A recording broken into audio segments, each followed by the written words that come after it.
Assalamualaikum warahmatullahi wabarakatuh. Salam, Om Swastiastu, Namo Buddhaya, salam kebajikan. Selamat pagi saya ucapkan kepada dosen kami yang terhormat, Ibu Afla SHM, dan selamat pagi juga saya ucapkan kepada teman-teman kami yang tercinta yang hadir pada Zoom meeting kali ini. Kami dari kelompok 4 berjumlah 11 orang ikut berpartisipasi bersama dalam pembuatan video presentasi ini. Baik, untuk mempersingkat waktu, marilah kita masuk ke presentasi berikut. Halo teman-teman, saya dari kelompok 4 dan saya akan memandu presentasi kelompok pada hari ini. Presentasi kali ini akan berjudul Hukum Asuransi dan ditujukan sebagai salah satu tugas dari mata kuliah Hukum Dagang Lanjutan Universitas Sumatera Utara. Baik, sebelum saya mulai presentasi kali ini, izinkanlah saya terlebih dahulu untuk memperkenalkan anggota kelompok kami. Yang pertama saya sendiri, Dewi Ramadan, sebagai moderator pada kelompok kali ini dengan NIM 200-200-183. Selanjutnya, Adija Balkis dengan NIM 200-200-018. Doni Perdana dengan NIM 200-200-181. Ecinia Sibrina dengan NIM 200-200-184. Efraim Nathanael dengan NIM 200-200-185. Elizabeth Regita dengan NIM 200-200-186. Elia Febi dengan NIM 200-200-188. Emeralda Primsa dengan NIM 200-200-190.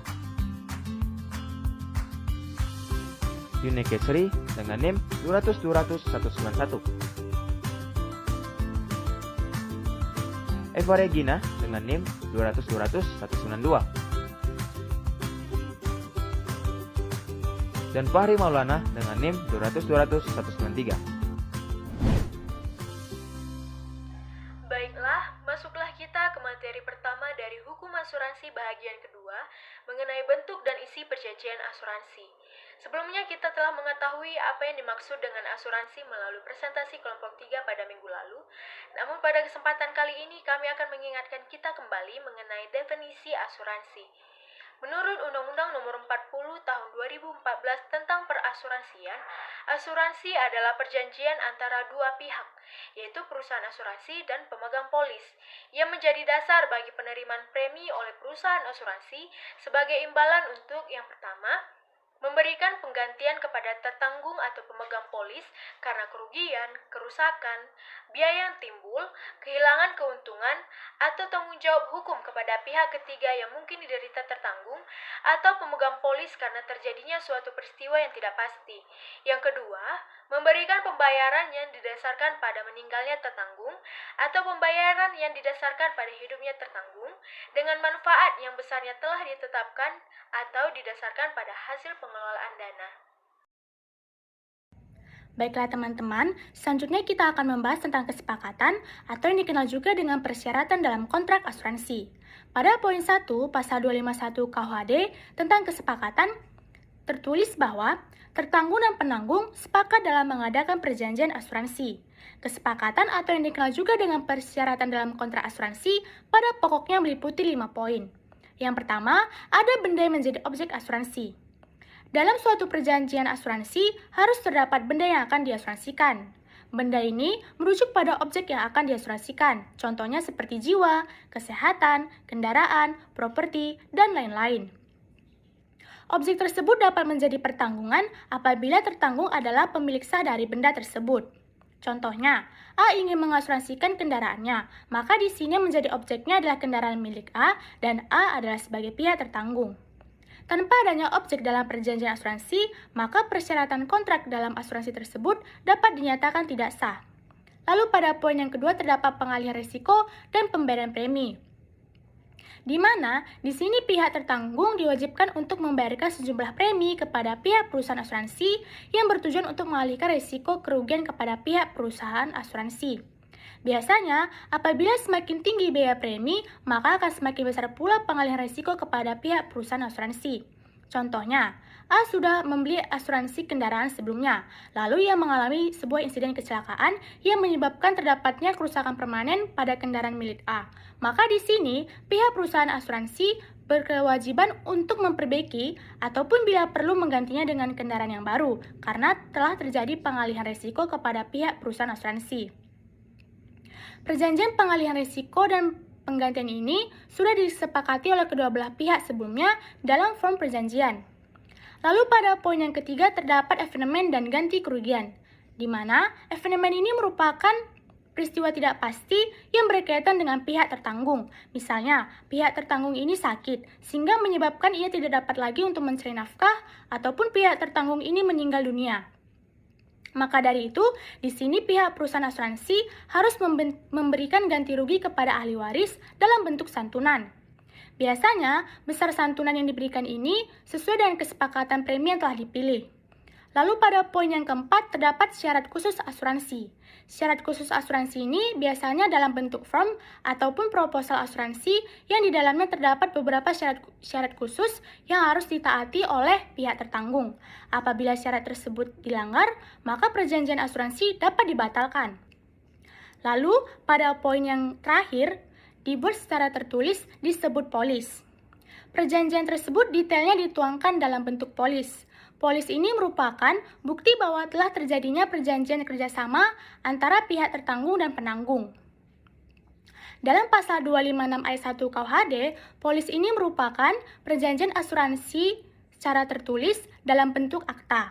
Selanjutnya dalam pasal 258 ayat 1 KUHD, polis ini merupakan satu-satunya bukti tertulis perjanjian yang membuktikan bahwa telah terjadinya perjanjian antara kedua belah pihak di depan mata hukum.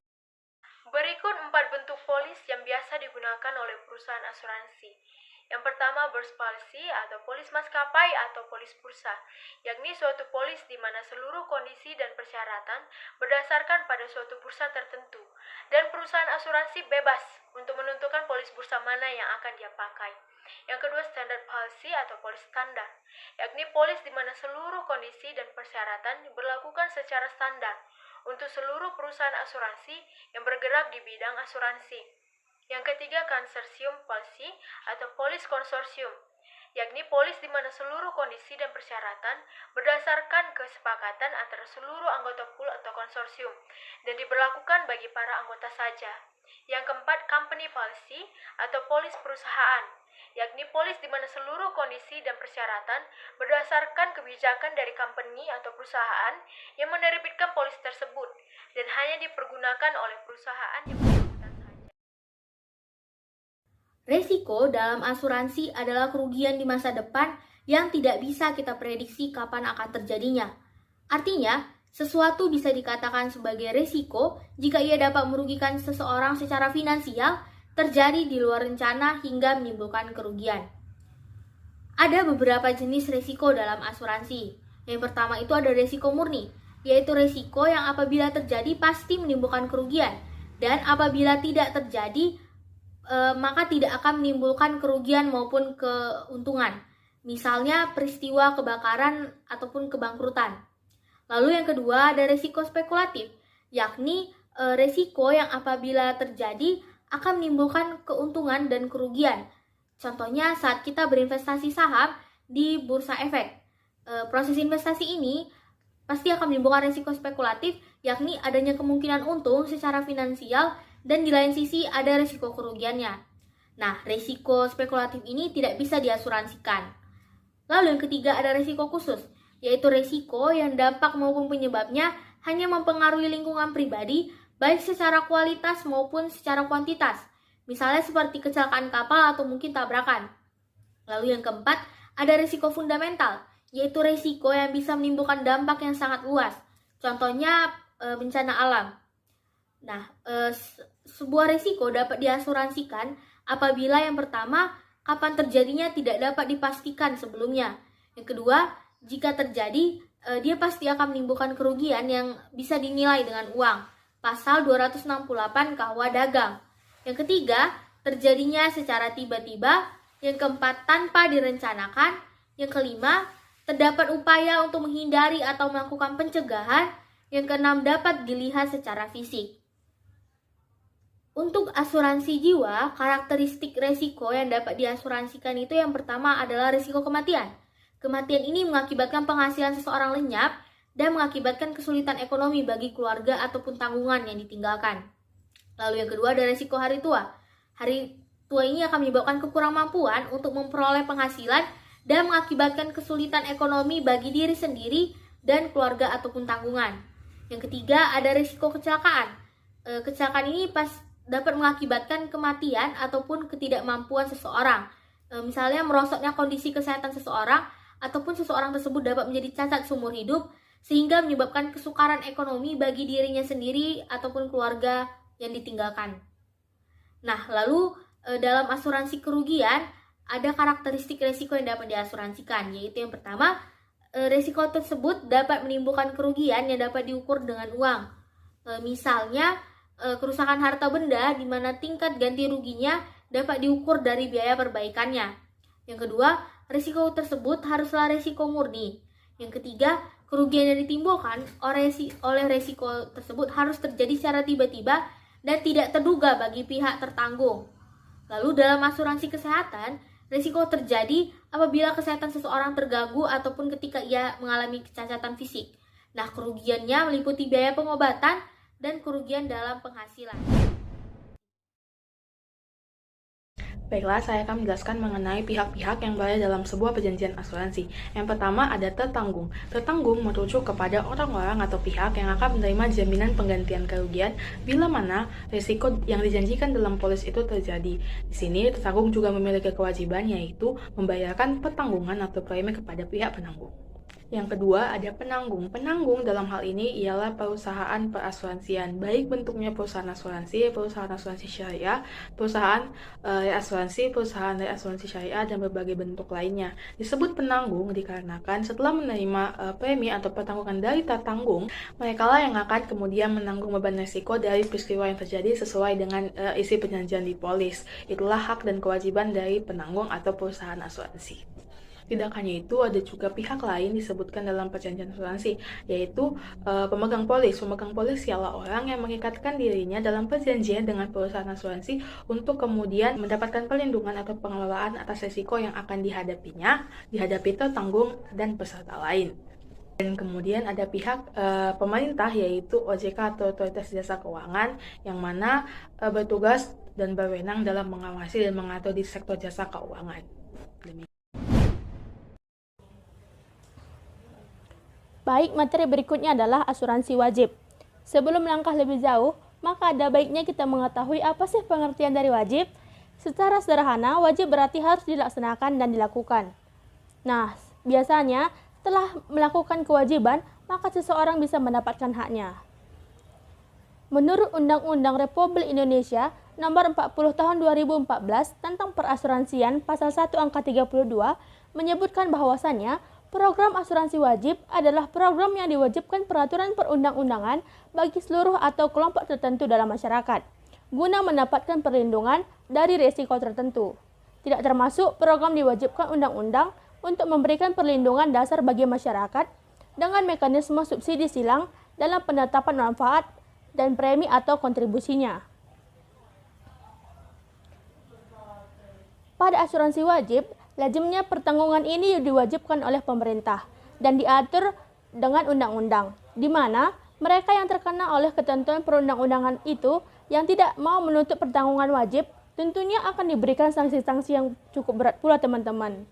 Nah, terdapat beberapa perusahaan asuransi yang telah diakui oleh Otoritas Jasa Keuangan di Indonesia, yakni PT Asbari Persero, PT Jasara Harja Persero, serta PT Daspen Persero. Terdapat dua asuransi wajib yang di Indonesia adalah yang pertama, Badan Penyelenggara Jaminan Sosial Kesehatan atau BPJS Kesehatan, dan yang kedua adalah BPJS Ketenagakerjaan. Yang akan kita bahas pertama kali adalah BPJS Kesehatan. Nah, sesuai dengan Undang-Undang Nomor 24 Tahun 2011, Badan Penyelenggara Jaminan Sosial atau BPJS Kesehatan adalah badan hukum yang dibentuk untuk menyelenggarakan program jaminan kesehatan. BPJS Kesehatan ini mulai beroperasi pada tanggal 1 Januari 2014. Semua penduduk Indonesia wajib menjadi peserta jaminan kesehatan yang dikelola oleh BPJS, termasuk orang asing juga, yang telah bekerja paling singkat 6 bulan di Indonesia dan telah membayar iuran. Kepesertaan BPJS Kesehatan ini bersifat wajib meskipun yang bersangkutan sudah memiliki jaminan kesehatan yang lain. Nah, yang kedua yang akan kita bahas adalah mengenai BPJS Ketenagakerjaan. BPJS Ketenagakerjaan adalah program yang dibentuk oleh pemerintah guna memberikan perlindungan sosial ekonomi kepada para pekerja. Pemberi pekerjaan wajib untuk mendaftarkan karyawannya sebagai peserta BPJS Ketenagakerjaan. Untuk manfaat dari BPJS Ketenagakerjaan ini dapat dinikmati baik saat masih bekerja ataupun saat purna kerja. Jaminan yang diberikan dari BPJS Ketenagakerjaan bagi setiap orang yang bekerja dengan menerima gaji, upah atau imbalan dalam bentuk lain dari pemberi kerja, seperti pekerja kantoran atau buruh pabrik, maka akan diberikan jaminan kecelakaan kerja, jaminan pensiun, jaminan hari tua, jaminan kehilangan pekerjaan, serta jaminan kematian. Sedangkan bagi mereka yang bukan menerima upah, yakni orang perorangan yang melakukan kegiatan usaha secara mandiri untuk memperoleh penghasilan, seperti dokter, pedagang, dan ojek online, serta lainnya akan diberikan jaminan kecelakaan kerja, jaminan kematian, dan jaminan hari tua. Baik, selanjutnya saya akan menjelaskan tentang asuransi sukarela. Asuransi sukarela adalah suatu perjanjian asuransi yang terjadi didasarkan kehendak bebas dari pihak-pihak yang mengadakannya. Adapun beberapa jenis-jenis asuransi sukarela yaitu government insurance dan commercial insurance. Government insurance ialah asuransi yang dijalankan oleh pemerintah, sedangkan commercial insurance yaitu asuransi yang ditujukan untuk memberikan proteksi kepada seseorang atau keluarga serta perusahaan dari suatu resiko yang tak terduga. Asuransi kerugian adalah usaha yang memberikan jasa-jasa dalam penanggulangan risiko atas kerugian, kehilangan manfaat, dan tanggung jawab hukum kepada pihak ketiga yang timbul dari peristiwa yang tidak pasti. Asuransi kerugian diadakan berdasarkan perjanjian bebas atau sukarela antara penanggung dan tertanggung. Artinya, tertanggung terikat dengan penanggung karena adanya undang-undang dan perjanjian. Perusahaan asuransi kerugian hanya dapat menyelenggarakan usaha dalam bidang usaha asuransi kerugian, termasuk reasuransi. Selanjutnya, yaitu jenis-jenis asuransi kerugian. Yang pertama, asuransi kebakaran. Asuransi kebakaran adalah jenis pertanggungan yang memberikan ganti rugi atas risiko-risiko yang disebabkan oleh peristiwa kebakaran terhadap harta benda yang telah diasuransikan. Barang yang bisa diasuransikan dalam asuransi kebakaran ini meliputi rumah, hotel, gedung, pabrik, perkantoran, pertokoan, rumah sakit, dan sebagainya.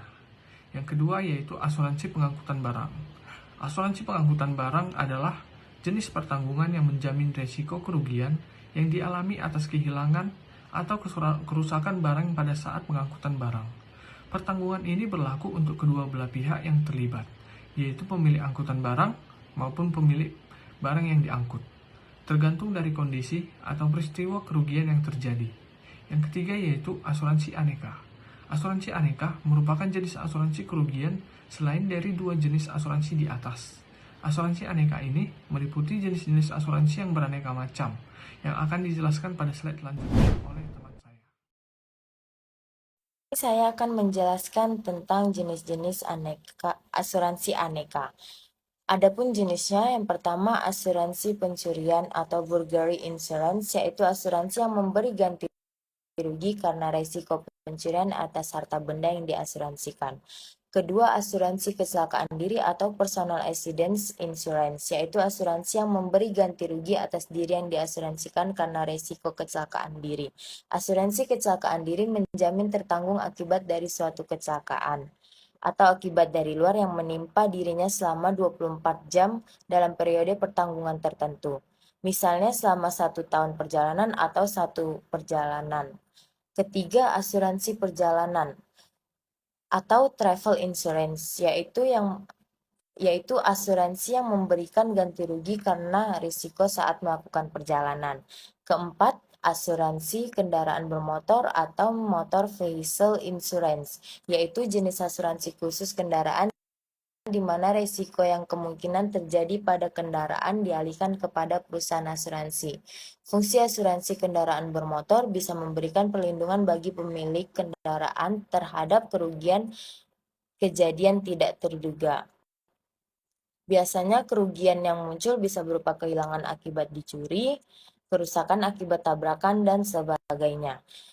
5. Asuransi property all risk atau industrial all risk, yaitu jenis asuransi yang memberi ganti rugi atas risiko kerusakan yang berhubungan dengan gedung industri atau pabrik. Keenam, asuransi gempa bumi atau earthquake insurance, yaitu jenis asuransi yang memberi ganti rugi pada harta benda akibat peristiwa gempa bumi, menjamin kerugian atau kerusakan harta benda dan atau kepentingan yang dipertanggungkan yang secara langsung disebabkan oleh bahaya yang disebut gempa bumi. Ketujuh, asuransi mesin dan peralatan atau engineering insurance merupakan memberikan jaminan komprehensif atas kerugian atau kerusakan yang terjadi secara tiba-tiba dan tak terduga pada objek pertanggungan yang diasuransikan di lokasi proyek selama proses pertanggungan. Kedelapan, ada asuransi tanggung gugat atau third party liability adalah asuransi yang memberikan proteksi keuangan dari risiko tanggung jawab hukum. Jadi asuransi ini bakal memberikan uang ganti rugi jika nasabah mendapatkan tuntutan hukum dari pihak ketiga.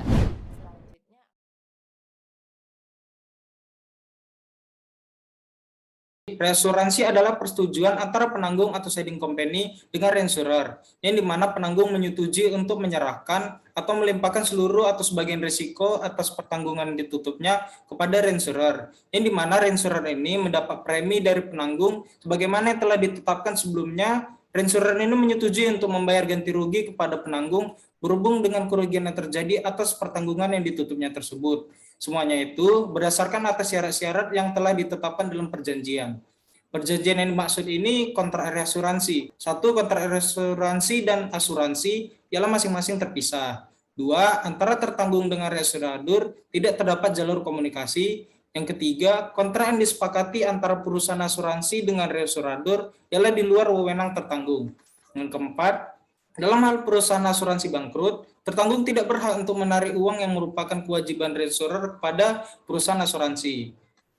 Ada dua jenis reasuransi. Yang pertama itu reasuransi proporsional. Reasuransi ini perusahaan reasuransi mengambil alih risiko klaim secara proporsional berdasarkan klaimnya. Misalnya, jika ada perjanjian reasuransi proporsional antara perusahaan asuransi dengan perusahaan reasuransi sebesar 30%, maka bila terjadi klaim dari pemegang polis, perusahaan asuransi itu hanya perlu mengeluarkan dana sebesar 70% dari jumlah klaimnya. Sementara sisa 30%-nya itu akan ditanggung oleh perusahaan reasuransi tersebut. Yang kedua, reasuransi non-proporsional. Reasuransi non-proporsional ini reasuransi yang dimana perusahaan reasuransi itu menanggung klaim atas batas maksimal yang dapat ditanggungnya. Misalnya, jika perusahaan asuransi dan perusahaan reasuransi membuat perjanjian untuk menanggung klaim di atas batas 2 miliar, maka untuk klaim misalnya 1,2 miliar, perusahaan asuransi itu akan menanggung seluruh klaim yang diajukan tersebut. Sebaliknya, jika terdapat klaim sebesar 2,5 miliar, maka perusahaan asuransi hanya menanggung sesuai perjanjiannya. Misalnya dalam perjanjian itu 500.000, nah sisanya itu akan ditanggung oleh perusahaan reasuransi tersebut. Kenapa reasuransi itu dilakukan? Ada beberapa alasan, yang diantaranya satu, untuk mengurangi atau membagi risiko. Karena merasa bahwa nilai reasuransi suatu premi yang ditanggungnya lebih besar daripada nilai yang dapat ditanggungnya. Yang kedua, karena perusahaan ingin melindungi terhadap kestabilan pendapatannya. Reasuransi melindunginya dari potensi kerugian yang besar. Yang ketiga, untuk mendapatkan keuntungan sebagai perantara dengan mengasuransikan kembali pada perusahaan reasuransi dengan premi yang lebih rendah dari tingkat premi yang dikenakan perusahaan asuransi itu sendiri pada pelanggarnya. Jadi hampir semua reasuransi melibatkan lebih dari satu perusahaan reasuransi. Hal ini berkaitan dengan penyebaran risiko. Perusahaan reasuransi yang menentukan kondisi-kondisi kontrak dan premi reasuransi disebut lead insurer. Sementara perusahaan reasuransi lain yang ikut ambil bagian dalam kontrak itu disebut following reinsurer. Selanjutnya saya akan membahas tentang mulainya asuransi. Di dalam topik ini saya memberikan 3 keyword. Pertama tentang pasal 246 KUHD, kemudian asas konsensualisme. Ketiga, polis. Berdasarkan ketentuan yang tertulis dalam pasal 246 KUHD, dengan jelas dikatakan bahwa asuransi atau pertanggungan adalah sebuah perjanjian yang mengikat penanggung kepada tertanggung dengan cara menerima sejumlah premi yang dimaksudkan untuk menjamin pergantian terhadap tertanggung akibat adanya kerugian yang timbul atau terjadinya kerusakan atau kehilangan keuntungan yang diharapkan. Hal tersebut mungkin akan terjadi akibat peristiwa yang tidak pasti. Selanjutnya, asas konsensualisme. Perjanjian asuransi dilihat dari bentuknya adalah perjanjian konsensual. Perjanjian konsensual adalah suatu perjanjian yang sudah terbentuk sejak adanya kata sepakat. Asas konsensualisme ini dalam hukum perjanjian dapat disimpulkan dari ketentuan pasal 1320 KUH Perdata. Sifat konsensual dari perjanjian asuransi ini terdapat dalam pasal 257 KUHD yang menentukan bahwa perjanjian pertanggungan diterbitkan seketika setelah ditutup hak-hak dan kewajiban-kewajiban bertimbal balik dari penanggung dan tertanggung, mulai berlaku semenjak saat itu bahkan sebelum polis ditandatangani. Selanjutnya, polis. Pasal 257 KUHD merupakan penerobosan terhadap pasal 255 KUHD yang mensyaratkan bahwa perjanjian asuransi harus dibuat dalam suatu akta yang dinamakan polis. Akan tetapi dengan adanya polis sebagai syarat mutlak tidak berarti asuransi merupakan perjanjian formal. Hal ini karena berdasarkan pasal 257 KUHD bahwa asuransi sudah terbentuk sejak adanya kata sepakat. Topik selanjutnya yaitu berakhirnya asuransi. Pertama, karena terjadinya evenem. Evenem adalah peristiwa terhadap mana benda itu dipertanggungkan. Kedua, karena jangka waktu berakhir.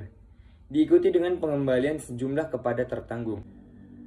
Ketiga, karena asuransi gugur. Di dalam pasal 306 KUHD ini mengatur asuransi jiwa untuk kepentingan pihak ketiga. Dalam ketentuan pasal 307 KUHD juga menyatakan bahwa apabila orang yang mengasuransikan jiwanya bunuh diri atau dijatuhi hukuman mati, maka asuransi jiwa itu gugur. Yang keempat adalah karena asuransi dibatalkan. Asuransi jiwa dapat berakhir karena pembatalan sebelum jangka waktu berakhir. Pembatalan tersebut dapat terjadi karena tertanggung tidak melanjutkan pembayaran premi sesuai dengan perjanjian atau karena pemohon tertanggung diasuransikan jiwanya pada saat diadakan asuransi ternyata sudah meninggal, maka asuransinya gugur. Meskipun tertanggung tidak mengetahui kematian tersebut kecuali jika diperjanjikan lain. Baik teman-teman, masuklah kita ke bagian akhir dari presentasi kali ini. Dari apa yang sudah dipaparkan oleh teman-teman saya tadi, tentunya teman-teman semua sudah memahami tentang asuransi. Kita juga dapat mengambil beberapa kesimpulan yang akan saya jabarkan kembali pada kesempatan kali ini. Hal yang pertama yang harus kita ingat tentunya bahwa pengaturan tentang asuransi di Indonesia ada pada Undang-Undang Nomor 40 Tahun 2014. Di sana dijelaskan bahwa asuransi adalah suatu perjanjian di mana penanggung akan mengikatkan diri kepada tertanggung untuk memberikan suatu pergantian terhadap suatu kerugian. Lebih mudahnya kita pahami bahwa asuransi inilah yang bertanggung jawab terhadap kerugian yang diterima oleh tertanggung. Dijelaskan juga bahwa asuransi ini berbentuk tertulis, yang mana syarat-syaratnya meliputi yang pertama, benda yang menjadi objek asuransi. Yang kedua, pengalihan risiko dan pembayaran premi. Yang ketiga, eventual yang ganti kerugian. Yang keempat, syarat-syarat khusus asuransi. Dan yang kelima, dibentuk secara tertulis dalam bentuk polis. Asuransi terbagi menjadi dua jenis. Yang pertama ada asuransi wajib, yaitu asuransi yang diwajibkan oleh pemerintah kepada sebagian orang untuk memilikinya. Contohnya ada BPJS Kesehatan dan BPJS Ketenagakerjaan. Yang kedua, ada asuransi sukarela, yaitu asuransi yang tidak diwajibkan oleh pemerintah, namun hanya sebagian orang yang akan memilikinya sesuai dengan kebutuhannya masing-masing. Contohnya yang pertama ada asuransi kebakaran, dan yang kedua ada asuransi pengangkutan barang. Dan ketiga, ada asuransi aneka. Asuransi aneka ini adalah asuransi selain dua asuransi yang saya sebutkan barusan. Lalu ada juga reasuransi, yaitu persetujuan dari penanggung untuk melimpahkan sebagian atau seluruh dari risiko yang diterimanya kepada reinsurer. Hal ini dilakukan untuk mengurangi kerugian atau menstabilkan pendapatan atau juga untuk mencari keuntungan. Selanjutnya, perjanjian asuransi sudah dapat dinyatakan ketika ada kesepakatan dari kedua belah pihak dan akan berakhir dalam 4 hal. Yaitu yang pertama karena terjadi eventual, yang kedua karena berakhirnya jangka waktu, yang ketiga karena asuransi ini dibatalkan, yang keempat karena gugurnya asuransi. Baiklah teman-teman, berakhirlah sudah presentasi kami pada hari ini. Jikalau ada salah kata maupun kesalahan pada presentasi kami mohon maaf yang sebesar-besarnya. Dan kepada teman yang ingin bertanya, kami persilahkan.